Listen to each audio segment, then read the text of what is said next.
Naimbag nga agsapak, kada tayo amin. Yaman tayo kanya ako Diyos ta, isuna the author of our faith. Amen. So this morning, we are in the first Sunday of November, and we know that November is our anniversary month. So indeed, for almost 38 years, the Lord has been faithful to this church. Amen. Amen. Not only to this church, but also to those whom He used to minister to this church and the people of this church. And this month, we will start in our new theme for this year. And we prayed for ano kaya ang theme na hindi lang basta maganda pakinggan, but also it will be effective na based sa pangangailangan natin dito sa Buyagan Christian Fundamental Baptist Church.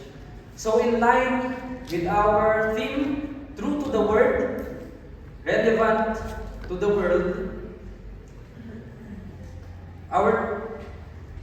the title of our message this morning is Being True to Our Biblical Convictions in a Corrupted World. Being true to our biblical convictions in a corrupted world. So as we start learning about our theme for this year, before we continue, I would just like to explain further the meaning of our theme. And I believe the next speakers na kasunod sa akin, they will also explain the meaning of our theme for this year. So being true to the Word, relevant to the Word, as we study the Bible, as we know more about the Word of God, we will also figure out how can we use this in our daily lives. How can this be relevant to the circumstances na mayroon tayo sa present time? And this time, we will be studying Daniel chapter 1. We can see in Daniel chapter 1 that the life of Daniel has been used by the Lord in many occasions that encourages us to be faithful to the Lord. And as we continue our lesson this morning, let's read all together Daniel chapter 1. Please open your Bibles to Daniel chapter 1. We will be reading the whole chapter.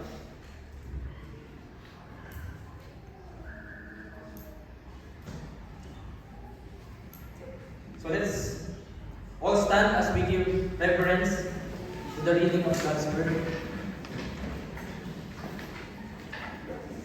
Let's read all together. Verse 1. The third year of the reign of Jehoiakim, king of Judah, Nebuchadnezzar, king of Babylon, came to Jerusalem and besieged it. And the Lord gave Jehoiakim, king of Judah, into his hand, with some of the vessels of the house of God, and brought them to the land of Shinar, to the house of his God, and placed the vessels in the treasury of his God.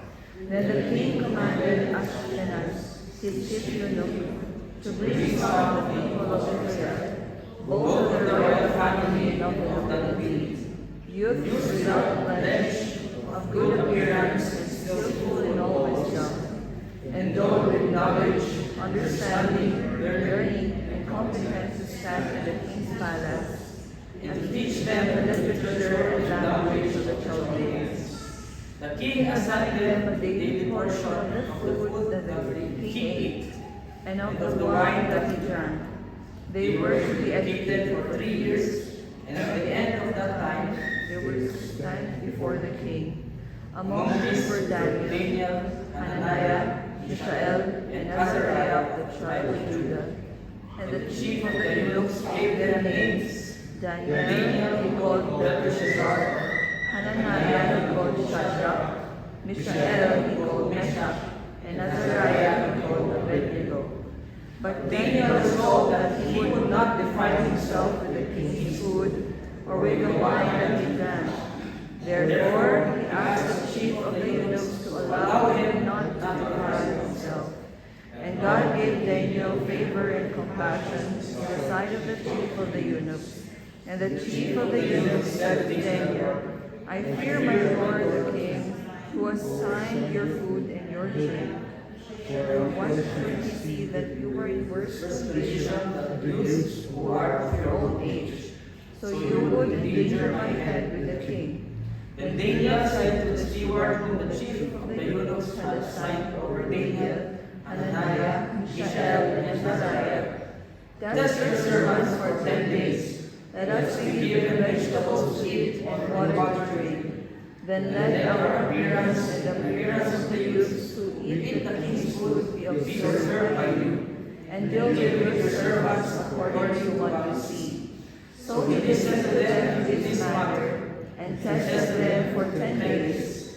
At the end of 10 days it was seen that they were better in appearance and fatter in flesh than all the youths who ate the king's food. So the steward took away their food and the wine they were to drink, and gave them vegetables. As for these 4 youths, God gave them learning and skill in all literature and wisdom. And Daniel had understanding in all visions and dreams. At the end of the time, when the king had commanded that they should be brought in, the chief of the eunuchs brought them in before Nebuchadnezzar. And the king spoke with them, and among all of them none was found like Daniel, Hananiah, Mishael, and Azariah. Therefore they stood before the king, and in every matter of wisdom and understanding about which the king inquired them, he found them 10 times better than all the magicians and enchanters that were in all his kingdom. And Daniel was there for the first year of King Cyrus. Let's come to the Lord in prayer. Lord, we thank you for your word. Thank you, Lord God, for this privilege that we can know and study your word, Lord God. Thank you, Lord God, for this freedom, and we pray that you guide us and give us wisdom and understanding as we hear your word. And may the truths from this word be applied to our daily lives. We praise you, Lord God, and we thank you in Jesus' name. Amen. Please be seated. So, I know for the most of us, this is not the first time. This is not your first time hearing the name and story of Daniel.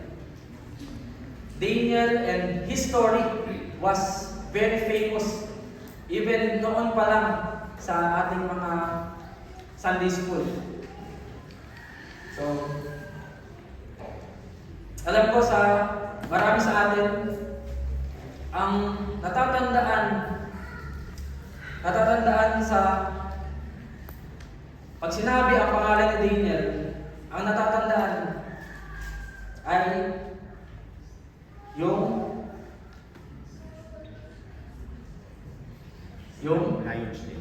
Lion's Den. Okay. So, madaming nag-Sunday school dito. So, pag sinabing Daniel, siya yung kinulong sa lion's den, tapos nakain yung kaliwa niyang paa. Yun ba yun? Yun na natandaan natin. Baka sabalik ang version na dahil nabasa tayo. But we know na si Daniel, he was tested in the lion's den, and he was used by the Lord to be an encouragement, not only for the believers, the followers of God back in his time, but also to us in the present time. So, yung binasa natin, let's summarize so that we can easily use it dahil ito yung magiging basis ng ating discussion or message this morning. So ito pong summary natin, hatiin ko sa tatlo para mas mabilis at mas madali nating maintindihan. First, ang nangyari sa verse 1 to 7, the enemy manipulated the people. So, itong kaaway, minanipulate niya ang mga tao through King Nebuchadnezzar. So, pinush sila, pressure sila, ni-require sila na mag-undergo sa isang klase ng re-education. So, ibig sabihin, itong mga tao na ito, meron na silang knowledge bago pa lang sila mag-undergo dito sa re-education na to. Kumbaga, ang gustong mangyari ni King Nebuchadnezzar, piliin itong mga tao na pinaka good looking, pinaka presentable, pinaka matatalino, magagaling, mga nag-excel, at yung plano niya is mag-train ng best of the best.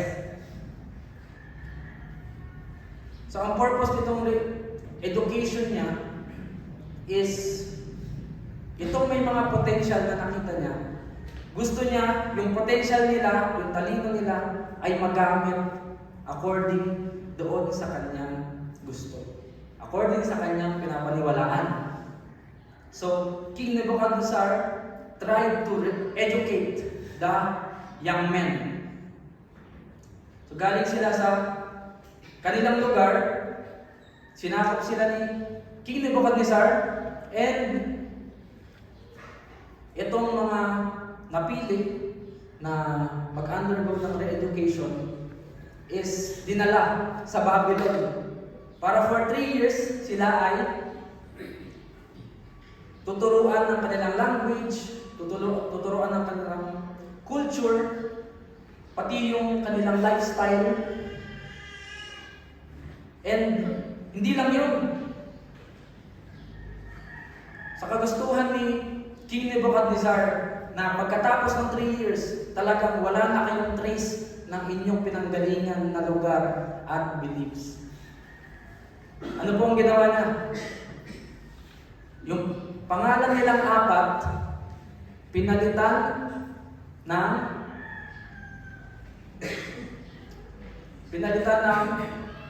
Babylonian name. Sila po ay Hebrew. So pinalitan ni King Nebuchadnezzar ang kanilang mga pangalan kasama itong 4 na nabanggit ng mga Babylonian name to remove yung kanilang identity bilang mga Hebrews.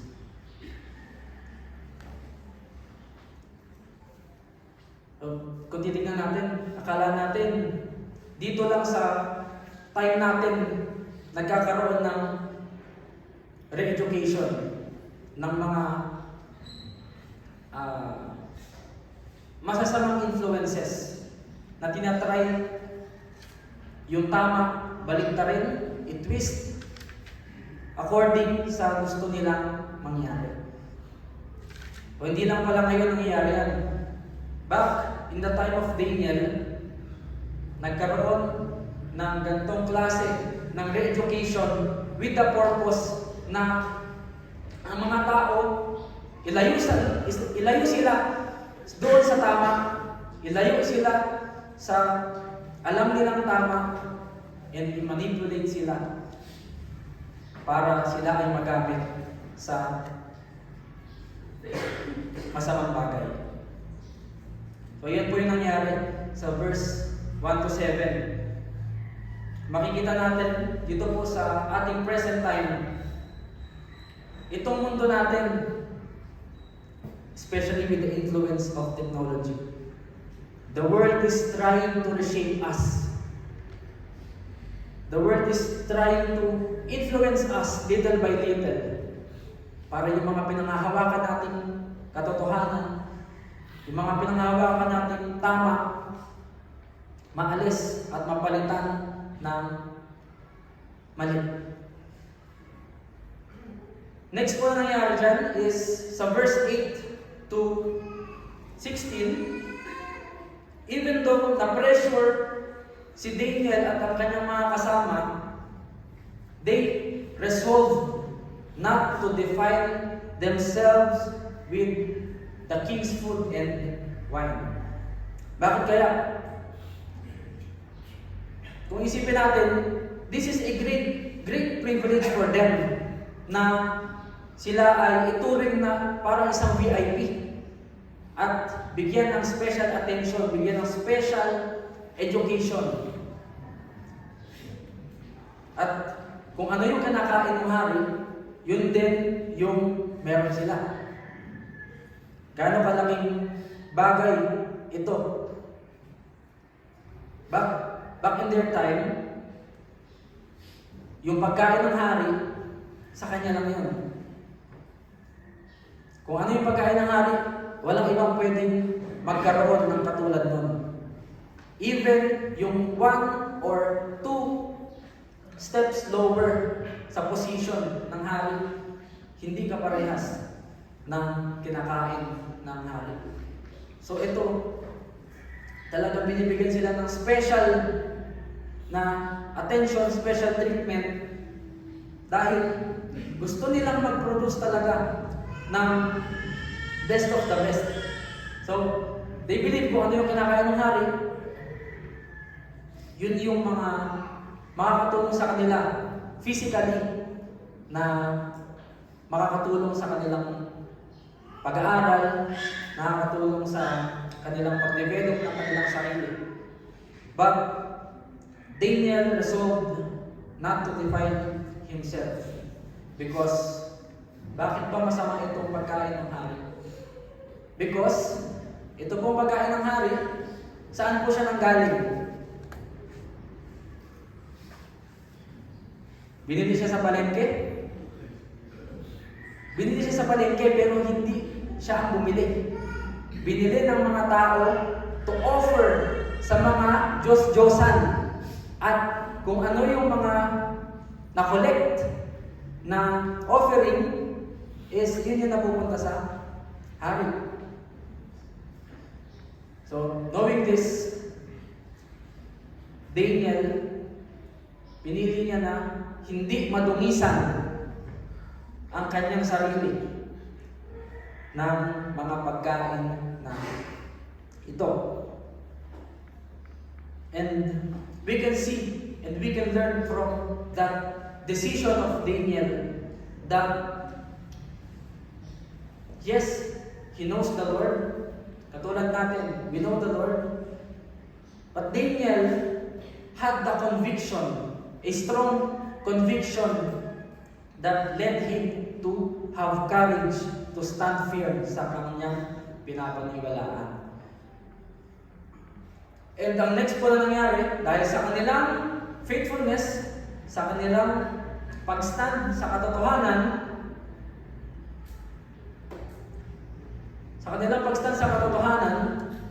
sa verse 17 to 21, God gave them favor. Daniel and his friends, hindi lang niya basta sinustain itong apat na magkakasama na ito. Hindi lang na basta binigyan ng enough, kundi binigyan niya sila ng favor. Itong favor na to is higit sa kaya nilang makuha kung sila ay magko-conform doon sa process nung eunuch. Itong eunuch, sabi na, siguro isip-isip nila, aalagaan namin ito ng tama, itong mga bata na ito. Para after 3 years, talagang successful ang pagtitrain sa kanila at worth it ang pagtitraining sa kanila, pag-aalaga sa kanila. Even though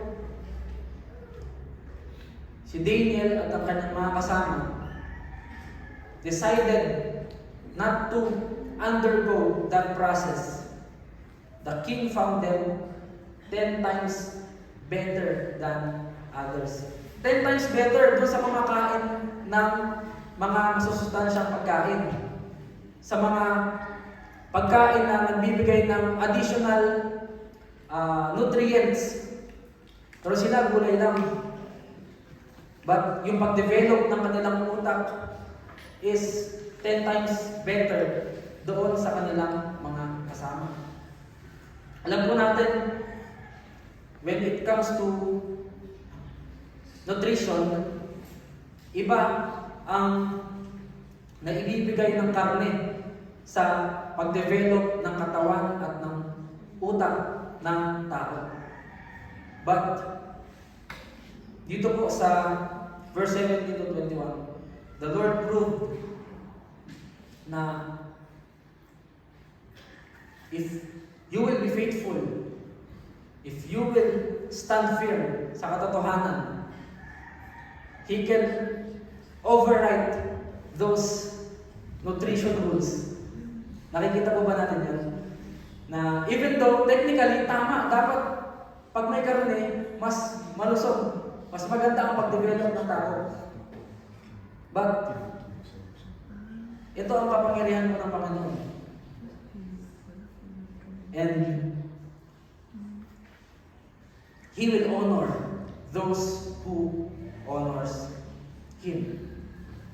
So through faith and conviction, Daniel remained loyal to God and was exalted. So, what can we learn from this passage? What are the principles that we can adapt from the story of Daniel and his friends? How can this passage, the principles from this passage, be relevant to our present time? So we just have three truths na makikita natin dito sa Daniel chapter 1 that can help us, like Daniel, live an honorable life for God. Like Daniel, we can be true to our biblical convictions, even we are living in a corrupted world. Before we continue, do you agree that we live in a corrupted world? Kahit saan tayo tumingin, kahit saan tayo mapunta, may masasamang nangyayari. Munti ko na sabihin na kahit saan ka tumingin, may masama. Pagtingin mo sa katabi mo, maisip mo. Iba yung maisip mo. Pero totoo, kahit saan tayo tumingin, kahit sa anumang issue, anumang aspect na nangyayari sa mundo natin, we cannot deny that ang mundo natin pasama na ng pasama. And all we can do is pray for them. So, how can this be relevant in our modern day? First is, we must identify the things we should value the most. Alam niyo po, it starts with awareness. Like Daniel, he was aware and really firm in his stand and biblical values. Alam ni Daniel kung ano yung papahalagahan niya. Ito bang kayang ibigay sa akin physically? Ito bang mga privileges na bibigay ng hari galing sa kasama? Or ang aking relationship sa Panginoon? Like Daniel, he valued more his relationship with God. He values it more than any luxury or praise. Wala po nakasulat dito sa passage, but alalahanin po natin yung mga kasama ni Daniel, kasama nilang apat. Ito po ay mga may potensyal. Ito po ay matatalino. Nakakita na po ba kayo ng isang klase? Nagsama-sama yung mga matatalino? Ano po ang resulta? Ano po ang resulta? Magulo, nagtatalo-talo, nagdidebate lagi. Pag hinaus mo yung mga lahat ng pinakamatalinong tao, tingin ko hindi sila magkakasundo sa isang bagay. Lagi at lagi silang may pagtatalunan. So, siguro itong mga kasama na din yan, tinitignan din siya na tinitignan din silang apat na bakit hindi nag-make sense yung gusto niyong mangyari? Akala ko ba matalino kayo? Bakit ayaw niyo ng mga privileges na to, ito yung mga kabuti sa atin. So kahit pinapaligiran sila ng ganitong pressure, lahat sila kumakain, lahat sila tinitake yung privilege. But kahit sa kalagitnaan ng pressure, nanatiling firm si Daniel sa kanyang pananampalataya. Nanatili siyang firm doon sa bagay na he values the most, which is his relationship with God. So more than any luxury and praise that he can receive from the people and from the king himself, Daniel valued his relationship with God the most. And para sa atin, maybe the things that we need to protect, the things that we value the most is hindi talaga yun yung mga gusto ng Panginoon na pahalagahan natin. Hindi po natin nilalahat, but makikita po natin that the Bible, the Word of God, the guidance from the Holy Spirit will cross-check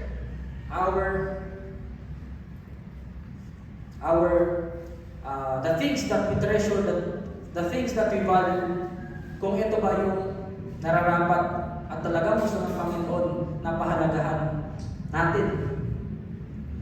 So we can learn that we must identify what we need to value the most.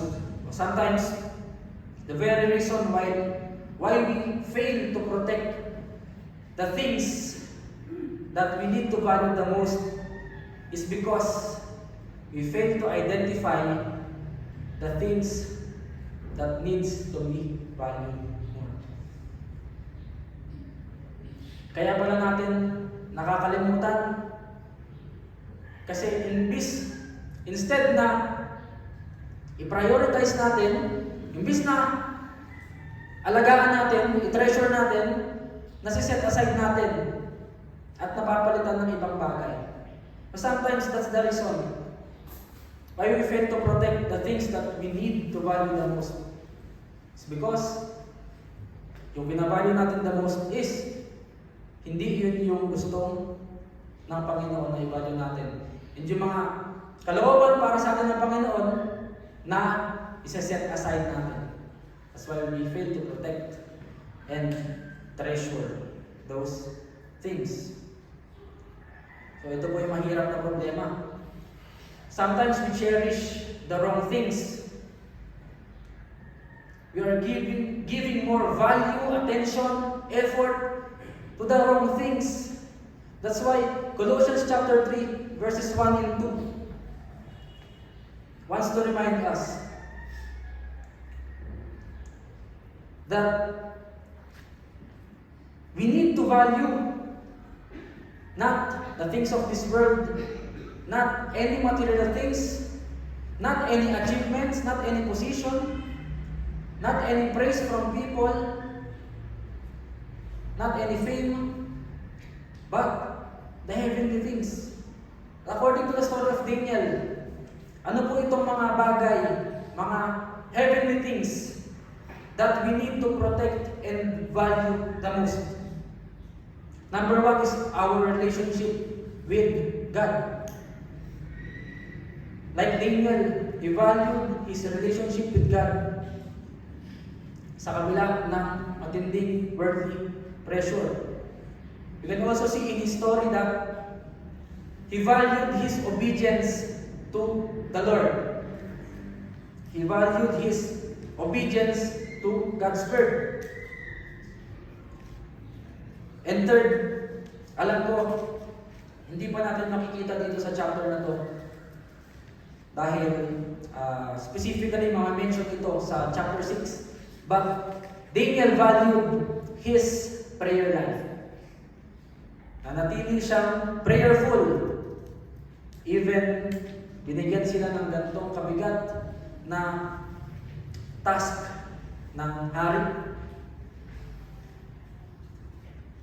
And fourth is the spiritual life of the people that God has entrusted to him. Hindi niya kayang makuha siguro lahat ng pag-agree ng kanyang mga kasama. Hindi niya kayang i-win lahat na wag natin kainin yan, galing yan sa masama, galing yan sa offering ng mga idols. But yung kanyang buhay has been encouraging enough to convince and encourage 3 more people.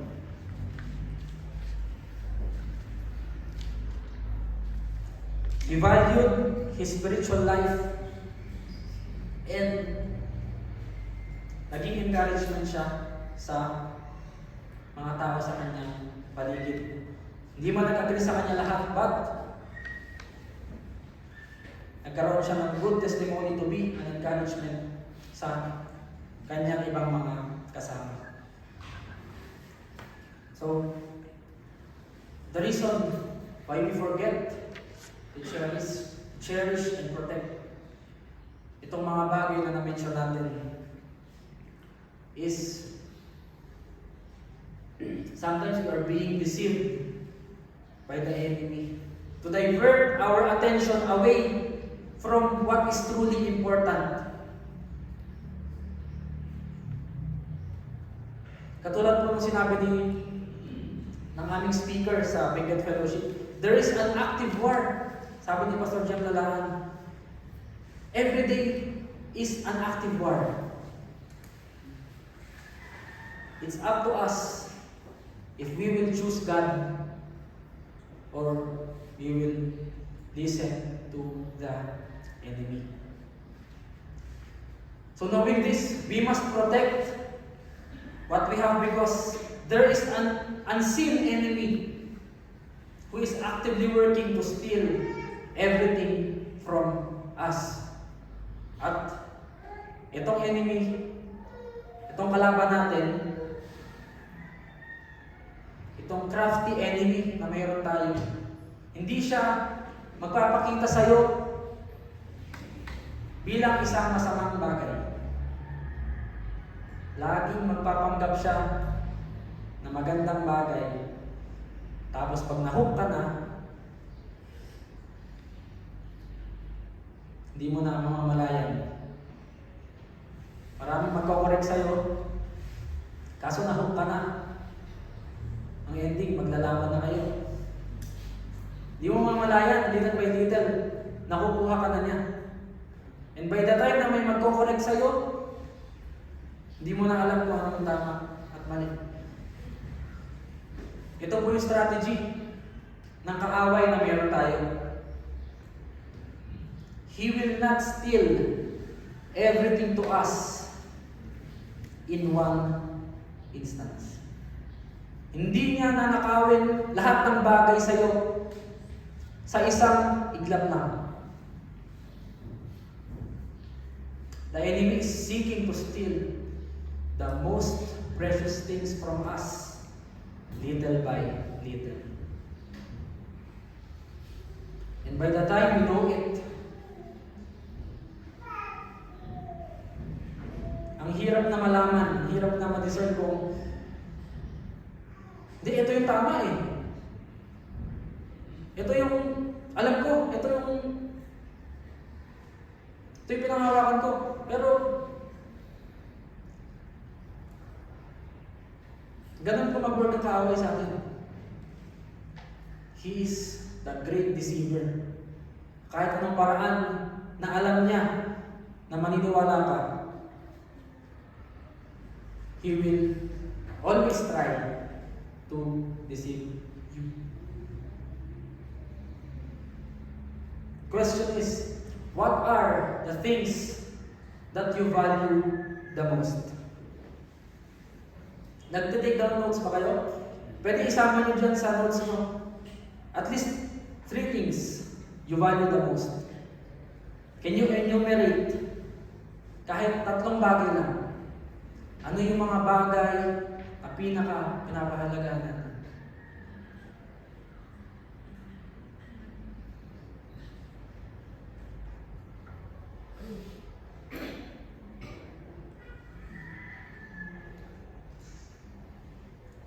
Sometimes, the reason why we feel like we are not required to protect these things is because we don't consider them important enough. Or we don't consider them that they are in real danger. Reminder po sa atin lahat, ganito mag-work ang kaaway natin. Hindi natin pwedeng subukan yung kaaway natin kasi mas creative siya kaysa sa atin.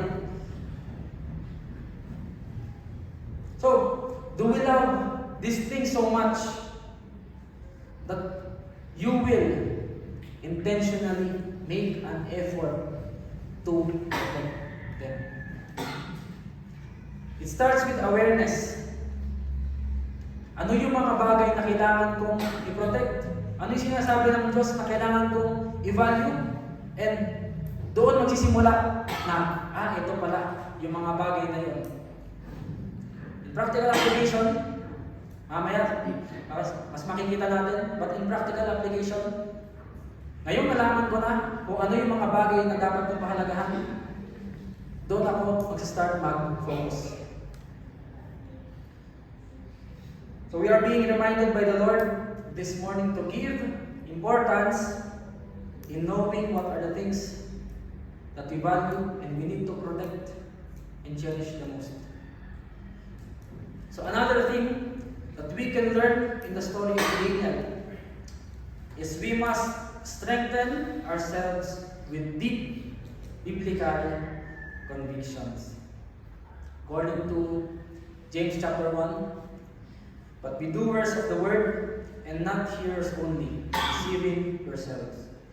For if anyone is a hearer of the word, and not a doer, he is like a man who looks intently at his natural face in a mirror, for he looks at himself and goes away, and at once forgets what he was like.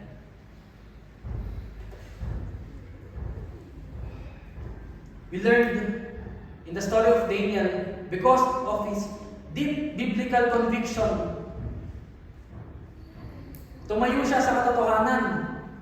Kahit pinapaligiran siya ng pressure, nanatili siya na totoo sa kanyang conviction. Ano yung conviction niya? Ano yung conviction kaya niya na nag-encourage sa kanya to resist the temptation?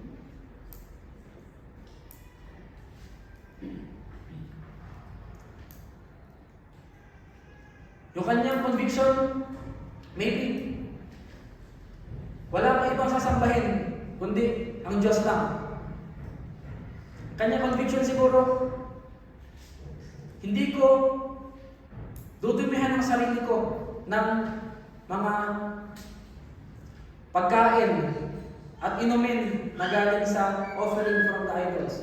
Siguro ang conviction niya, manatili akong totoo sa Panginoon kahit yung nasa paligid ko is doing otherwise.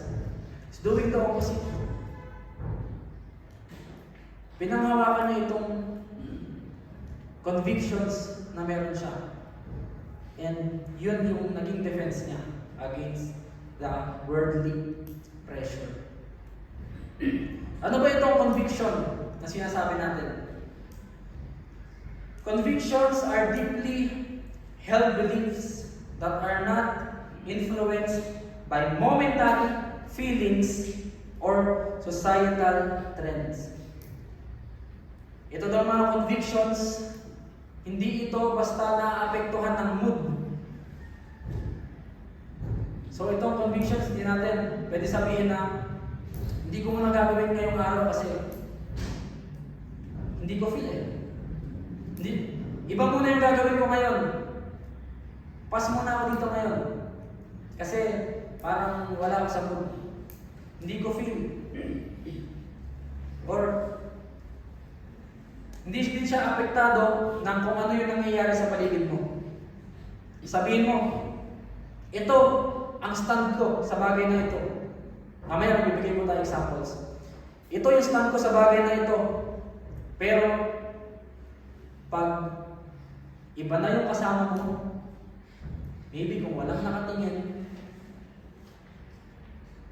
ay wag muna. So yung convictions po, hindi siya basta-basta naapektuhan ng feelings at ng mga bagay na nangyayari sa paligid. Ito po yung meron si Daniel. Ang kanyang conviction, wala na ako ibang pupurihin kundi ang Panginoon. At hindi ako sasamba sa mga Diyos-Diyosan, hindi ko dudungi sa aking sarili. Mananatili akong tapat sa Panginoon, ano man ang mangyari. Ngayong sinubok siya, ito yung kanyang pinanghawakan at ito ang nagligtas sa kanya from the temptation. Daniel's story teaches us that conviction requires a deliberate decision to do what is right, even when pressured to conform. Ano po yung mga example ng mga convictions? I am a Christian, so kailangan makita ako ng mga tao na Christ-like. I will do my best to live a Christ-like life. Pero pag naaya, pag mag-isa na lang, nagbabago. Ano pa example ng mga convictions? From the Old Testament, as for me and my house, we will serve the Lord. Ayan ang aking conviction. As for me and my house, katulad ni Joshua, we will serve the Lord.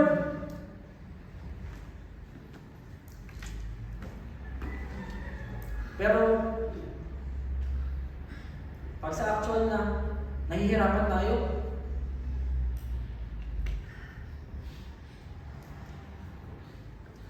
Really, I want to use this opportunity to praise the Lord for giving me a courageous for giving me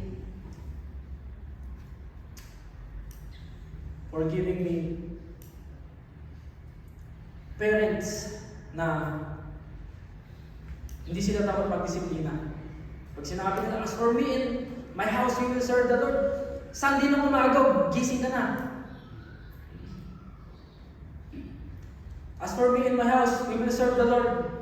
Sunday is for the Lord.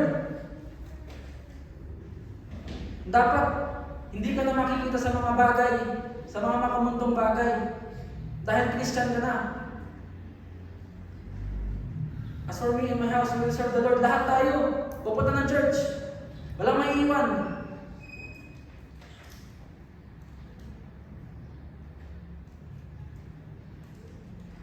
Yun yung binigay na conviction sa akin ng Lord as a family. As for me and my house, we will serve the Lord. Lahat tayo ma-involve sa ministry. Hindi na, naka-tricycle lang tayo, umuulan. Siguro, next time na.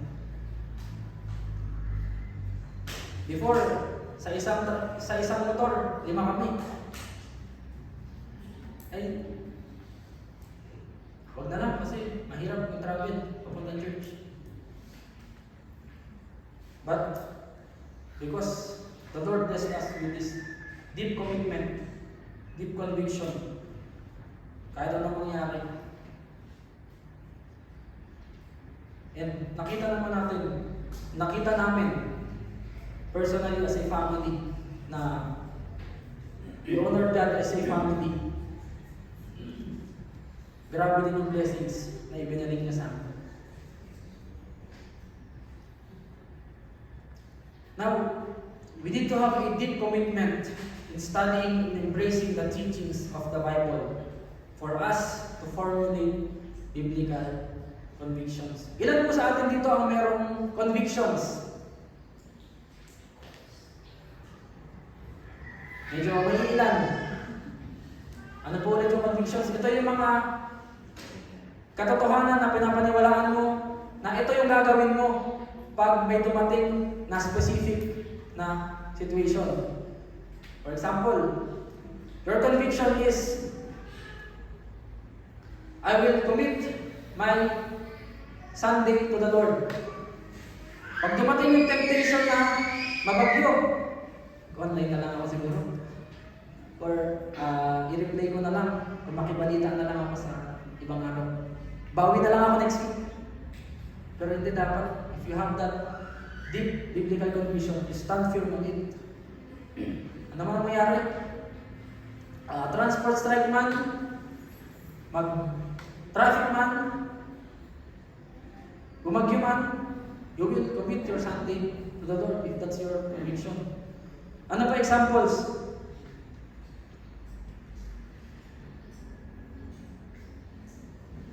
For example, I will be a good testimony to others because I am a Christian. Yun yung conviction mo. Pre, may celebration daw wala. Punta tayo. O pre, minsan lang to.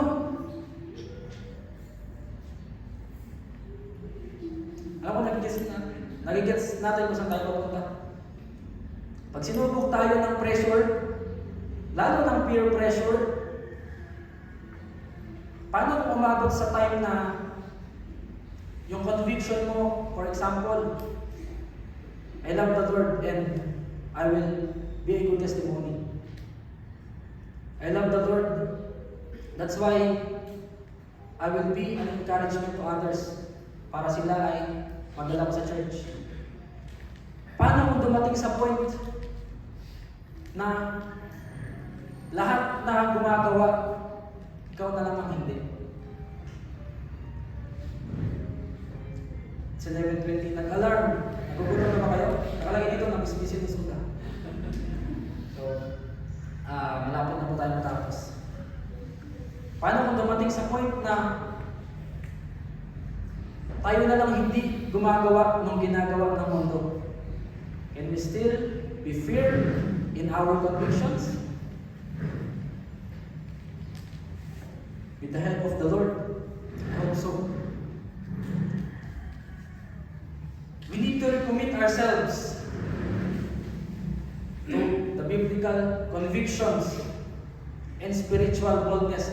Kung ikaw sa buhay mo, hindi ka pa nakagawa ng mga convictions mo, personal convictions mo, yung mga prinsipyo mo sa buhay, kung tawagin natin ngayon, prinsipyo mo sa buhay, pag ito sinubok, mananatili siya na may prinsipyo. Familiar po yung ganyang salita sa inyo? Ito po yung convictions. Kung meron tayong convictions, mas maganda ilista natin para mareremind kayo. Mareremind tayo every time na ito dapat yung mga gagawin ko. Pag dumating yung time na sinubok ka, tinip ka sa isang specific situation, meron kang huhugutin. Ito yung conviction ko. At ito yung ginawa ko, ito yung susundin ko. Ang tanong, ganun ba kadali? Ganun ba kadali? Meron kang conviction, meron kang listahan. Kung meron kang conviction na hindi na ako pupunta sa mga lugar kung saan baka mapag-isipan ako ng ibang tao na gumagawa ako ng kasalanan kahit hindi naman. Medyo specific. Pero kung nilagay nyo yan sa listahan nyo, it's better to be specific than to be general and miss. So, if we can be personal, if we can be firm in our personal convictions, or even cultural beliefs, or traditional beliefs, or family beliefs, we should all the more be bold and firm in our spiritual, biblical convictions. Kung kilala ka ng tao na, ay yan, kasi ganyan na yan sa pamilya nila. Yung pamilya nila, ganyan na talaga. Mga straight to the point. Narinig niyo na ba yun? Itong ano na yan, itong magkakapatid na yan, straight to the point yan. Talagang mga prangka yan, pero maganda nga yung prangka. Common sa atin yan. Itong pamilya na to, talagang ganito na yan. How come that it is very hard for us to let go itong mga spiritual beliefs natin, mga cultural or traditional beliefs natin? Gusto natin, dito na kami nakilala eh. Ganito ako pinalaki, ganito ako mamamatay. Ganito ako nasimulan, ganito ako matatapos. Ito yung tinuro sa akin. Ito na yung nasa utak ko. Kahit anong mangyari. Wala nang pwede magbago. How come na napakahirap sa atin tanggalin yung mga bagay na yun? Pero pag sa ating spiritual convictions, spiritual beliefs, at tayo ay sinubok ng worldly pressure, we choose to surrender easily. We choose to be silent. And worst, we choose to compromise. This is a challenge for us to live like Daniel. Live with intentionality. And stand firm in a corrupted world. Even i-pressure ka man, or subukin ka man, gaano pa kahigpit yung aya sa'yo, gaano pa kahigpit at katindi yung pag-invite sa'yo, you will stand firm. Hindi na bro, hindi na friend. Ito kasi yung stand ko sa buhay. The question is, ganun ba siya kadali? Naglista na ako Naglista na ako ng mga gagamitin kong convictions pag dumating yung mga specific na bagay sa buhay ko. Pero ganun ba siya kadali?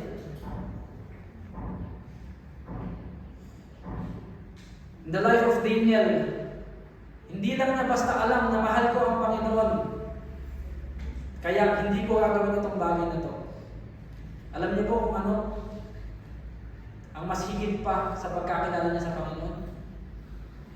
Alam niya kung bakit niya mahal ang Panginoon.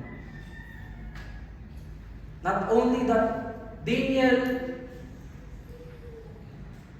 alam niya yung dapat sumunod ako sa Panginoon kasi ito yung gusto niya. Hindi lang niya basta alam gawin. Alam din niya kung bakit siya susunod. Ano yung reason bakit niya kailangan gawin. Not only that we need to know what, we need to know why. One great defense that we can use against strong worldly influence is to know the deeper whys.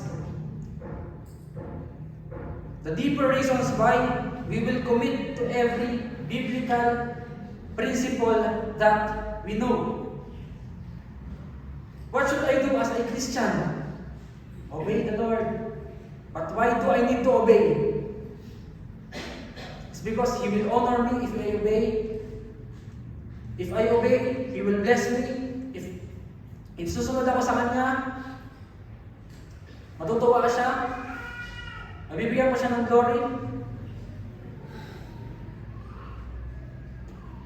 Saka, what does the Lord want me to do against worldly influences? Pag humarap ako sa mga impluensya ng mundo, anong kailangan kong gawin? What do I need to do? Resist. But, why do I need to resist? Not only that you know that you should resist, but alam mo dapat kung bakit mo gagawin yun. What should I do when I need directions? Pray and read the Bible. Pero bakit? What should I do if I'm being surrounded by worldly influences? Stand firm on the truth. The question is why? The deeper why. Dapat pala hindi lang natin basta alam kung ano yung gagawin. Alam din natin kung bakit natin siya gagawin. And that's the key na para mas maging matibay ang ating conviction, mas matindi ang ating pag-stand sa ating mga biblical convictions. Hindi mo lang dapat alam kung ano ang gagawin, alam mo din kung bakit mo gagawin. Doon tayo tutulungan ng Panginoon. Mas lalalim yung ating foundation, mas mahirap tayong tibagin. So for us to have a deeper commitment to our biblical convictions, let us challenge ourselves to know the deeper reason of why we should stand in our convictions. And not only that we need to strengthen and remind ourselves about these convictions, but according to Daniel chapter 1, another thing that we should take care of is we must protect the next generation from worldly influences. Balikan natin yung stories. Sino yung inatake? Sino yung tinarget ni King Nebuchadnezzar? Mga young people. Kasi ito nagde-develop pa lang sila. Pwede pa natin sila i-train. Mas madali silang i-corrupt kaysa dito sa may mga alam na, sa mga veterans na. Mas madali silang i-manipulate kasi mas bata pa ang kanilang pag-iisip. Mas shallow pa ang kanilang understanding. Salita nga natin ngayon, this is the truth. Mas madaling paniwalain ang mga young minds.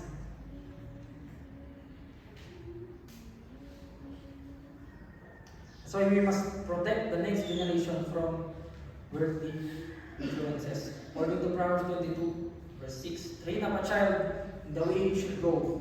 Even when he is old, he will not depart from it. Yes, natutunan po natin, na-remind tayo, the enemy is corrupting us. The enemy is actively targeting us. Pero alam niyo po kung sino yung mas target ng kaaway. Itong mga nagde-develop pa lang. Itong mga madali pang taniman ng mga lies. Ito po yung mga young people. Tulad na sabi natin kanina, ang strategy ng kaaway, hindi siya isang malaking damage sa isang pagkakataon. Ang strategy niya, unti-unti.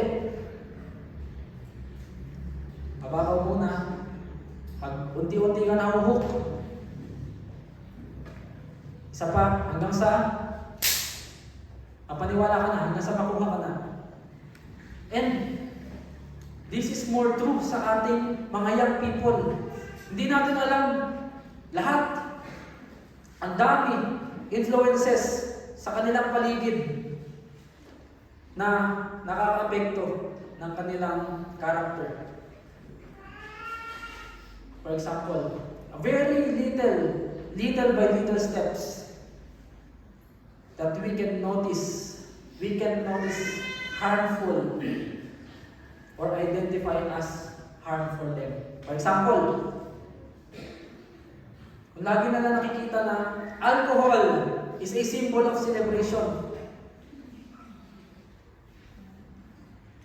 Hindi siya matawag na celebration kung walang alak or kung may inuman, mas masaya.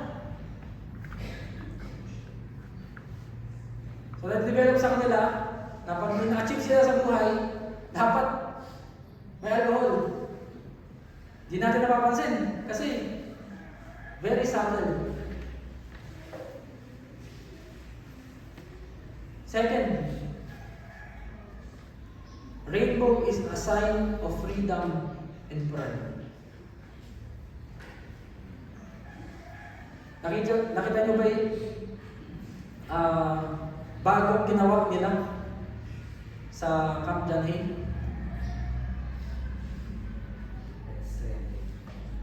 Gumawa sila ng pedestrian lane na rainbow. And unti-unti, kala ng mga tao, it's just a pedestrian lane. It's just a small part of Baguio. It's just a small part of the Philippines and the world. Pero ganyan po ang strategy ng kaaway. Little by little, kinokorrupt tayo. Hindi sa isang biglaan. Magulat na lang tayo, wala na tayong laban. Kaya ngayon, mas tumabang sila. Mas naging confident sila. Mas nag-request pa sila ng mga non-gender comfort rooms. Bakit? Dahil napalakas nga yung loob nila dun sa nangyari na yun. Maliit man na bagay. Di natin napapansin. Na-fuel yung sin. Isa pa, ito. Hindi ko alam kung na-observe natin lahat. Sino po ang nakakita na o nakapanood na ng Facebook Reels? Sino po nag-Facebook dito? Nakikita ko kayo, nagla-like dun sa page, tapos sabihin nyo hindi.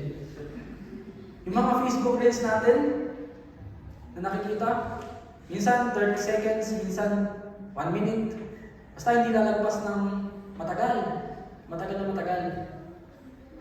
Kala natin, enjoyable. Pero unti-unti, alam niyo po nagiging effect ng mga YouTube Shorts and Facebook Reels.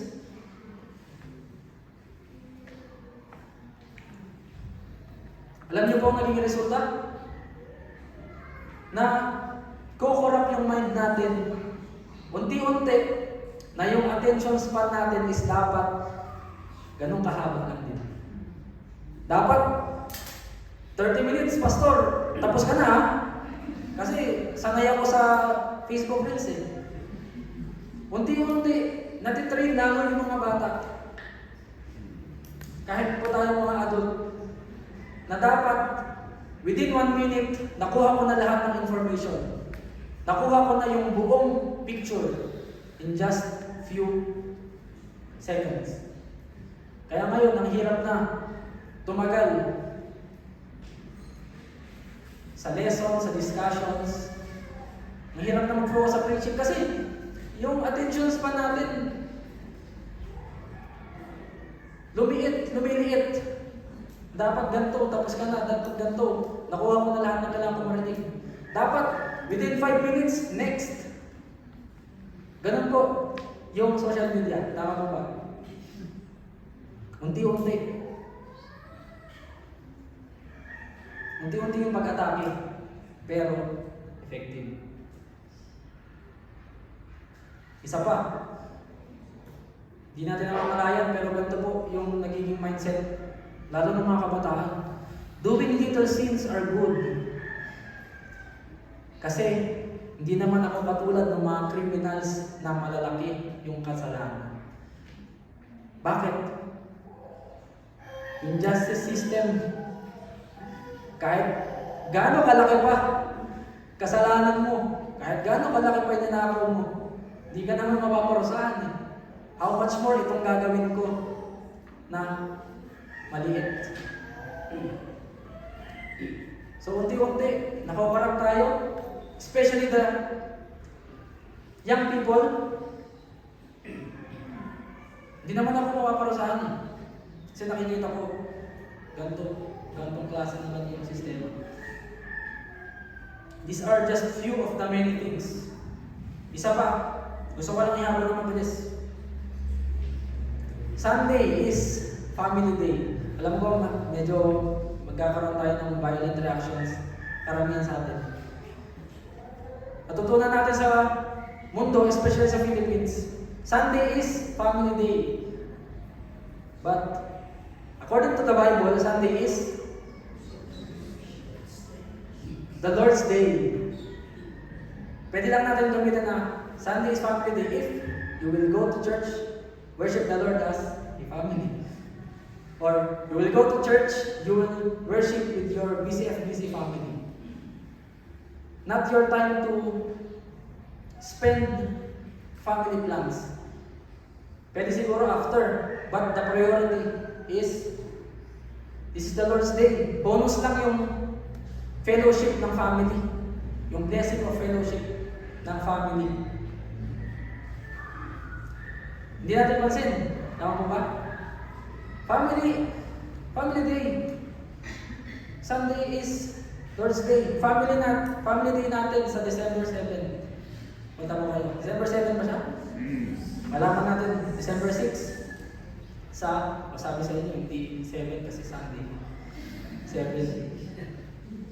Hindi Sunday yung family day. Saturday, December 6. Punta po kayo sa akin. BCFBC Family Day. So ilan lang po ito sa mga ini-implant ng enemy sa atin little by little. By the time we notice, we are already corrupted. That's why we must be deeply rooted in our identity and relationship with God. Because not only that we need to know what, but we need to know why. Because obedience without understanding why we obey is fragile and can lead to easy compromise. The enemy will even deceive us with the wrong way of discipline and wrong way of implementing it.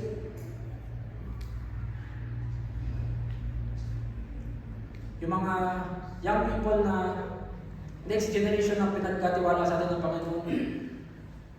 Minsan, i-deceive tayo ng enemy na, hindi, pagalitan mo lang, hindi, ano mo lang, i-grounded mo lang, okay na yan. Hindi, gawin mo lang to. Sapat na yan. Ito yung kailangan niyang approach. Hindi, tanggalan mo lang ng internet, pwede na yan. Wala ka na ibang pwede kaya gawin. Wala ka na ibang kailangan gawin. Hindi, pagsabihan mo lang isa. Pero wag naman masyadong masakit kasi baka ma-offend. Sige, pagalitan mo. Pero dahan-dahan lang kasi baka malayo na yung loob na siya. But discipline requires boldness and courage. Naalala ko, di ba nila sinabi directly sa akin? Di ba nung magaling ka sa akin? Pag pinapagalitan kita, pinagsasabihan kita, pinaparusahan kita. Di ba nila na ma-offend ka sa akin? O hindi tayo mag-usap ng ilang araw basta nailagay kita sa tama. Sabihin natin, hindi yan applicable sa lahat. But even iba-ibang methods ang gawin natin. Always remember, discipline requires boldness and courage. Even if it means to say yung mga bagay na hindi mo madalas o hindi mo nakaugalian na gawin na way of discipline sa mga young people. Because dapat ma-alarm po tayo that kung tayo sinusubok bilang adults, how much more itong mga young minds. Mas matindi ang atake sa kanila ng enemy. So, in our conclusion, we are living in a time that we are in a continuous war against the crafty enemy. It is high time to make our personal convictions like Daniel that are anchored to the Word of God and stand firm on it because it will protect us from being swayed and deceived by the enemy. This is also a wake-up call to protect the young people and invest in them because they are the easy target for the enemy. Now that we know that the story of Daniel is indeed relevant to our present time, how can we practically apply it in our daily lives? There are some practical applications that we can follow in line with what we have learned from the life of Daniel. Number one, set your mind to always please God before others. Di ba na mawala ako sa group of friends nila, young people? Di ba na i-cancel nila ako as one of their friends? Basta hindi ko nasaktan ng Panginoon. Basta naging firm ako sa aking biblical conviction. Di ba na hindi ko makuha itong bagay na to? Di ba na masacrifice itong bagay na to? Wag lang ang aking relasyon sa Panginoon. So let us set our mind kahit hindi man natin ma-please yung tao, but most importantly, ma-please natin ang Panginoon. Number two, make a list of your convictions. Ito po yung sinasabi natin kanina. Kung wala ka pa, kung meron ka sa isip mo, pero medyo blurry pa, mas maganda isulat para meron tayong panghahawakan talaga. And meron tayong magagamit, one for each specific situation. Number three, pray for each other and especially for the next generation. Ito po, pinaka-reminder sa akin, i-include natin sa prayer list ang mga young people. Especially mga students. Ang daming influences na danger para sa kanila. So, let us pray for them. And especially for each other. Hindi po natin alam kung gaano katindi ang pagsubok ng bawat isa sa atin. So let's pray for each other. Number 4, think of ways on how you can be involved in the life of young people. Let's be a guide to them and really invest maybe our time, our resources, our effort to them. Talaga magbigay tayo ng i-involve natin yung sarili natin sa pag-minister sa kanila in any way possible. And number 5, check on our loved ones. When was the last time you said kumusta to your family members? When was the last time you checked on them?